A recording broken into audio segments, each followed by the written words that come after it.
खुलुमबाय बड' लेटेस्ट आपडेटआव बयखौबो बरायबाय रादाबखौ फरायदों आं प्रमद खाख्लारिया। गिबि रादाबाव दङ गेलेमु बिथिङाव फिन बर' हारिनि थाखाय गोग्गाथाव रादाब।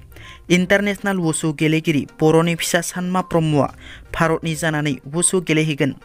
रासिया हादरनि राजथावनि मस्क'आव खुंजानो गोनां वुसु स्टार चेम्पियनशिप 2023 आव बर'नि फिसा वुसु गेलेगिरि सानमा ब्रह्मआ भारतनि जानानै गेलेहैनो थाखाय सायख'जादों।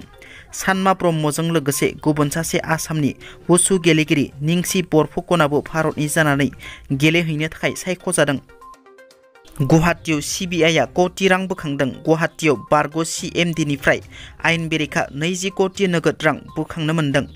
सिबिआइआ गोख्रों सिग्रोमनायनि गेजेरजों WAPCOSनि बारग' CMD राजेन्द्र कुमार गुप्तानि न'निफ्राय 20 कोटि नोगोद रां बोखांनो हायो। सिबिआइआ बिथांजों लोगोसे बिथांनि बिसि रिमा सिंघाल, फिसाज्ला गौरब सिंघाल आरो बिहामजो कमल सिंघालनि हेंथायै FIR थिसनो। ABSUआ फिन सोमावसारनो थियारि जाबाय। सरकारखौ नारसिननो थाखाय ABSUआ फिन थांखि लाबाय।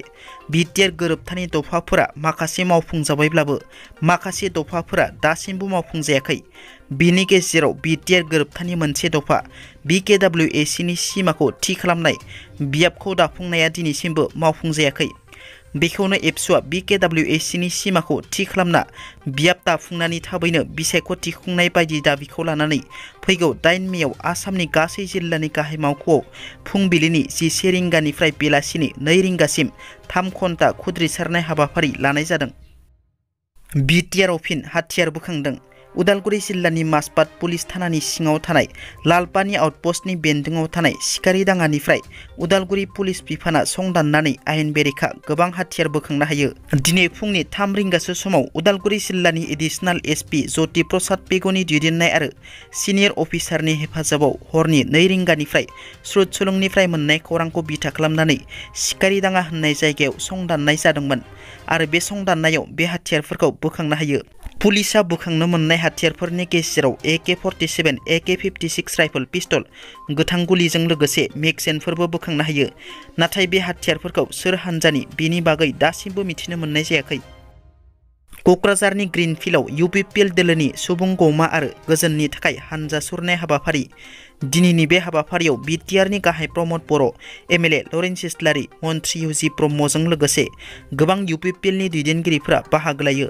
मख'नो गोनांदि मिरु ABSUनि बारग' बुंथिगिरि जनक उजिर बिथाङा प्रमद बर' दैदेननाय UPPL दोलोआव जयेन जाबाय। बाक्सा पुलिसनि जिआव सानै ड्राग्स माफिया। बाक्सा पुलिसा गोख्रों सिग्रोमनायनि गेजेरजों ड्राग्सजों लोगोसे सानै माफियाखौ हमदों। बाक्सा जिल्ला सालबारि महकुमानि पुबनि मुवानिफ्राय बलेन नार्जारी आरो खगेन सूत्रधर मुंनि सानै ड्राग्स माफियाखौ हमदों। ड्राग्स माफियानिफ्राय गंसे स्कुटि ड्राग्सजों आबुं कन्टेनार हमदों बाक्सा पुलिसा। दिनैनि रादाबा एसेनोसै। नोंथांमोना जुदि आंनि रादाबखौ खोनासंनानै मोजां मोनदोंब्ला अन्नानै लाइक, शेयार आरो साबस्क्राइब खालामनो दाबाव। गोजोन्थों।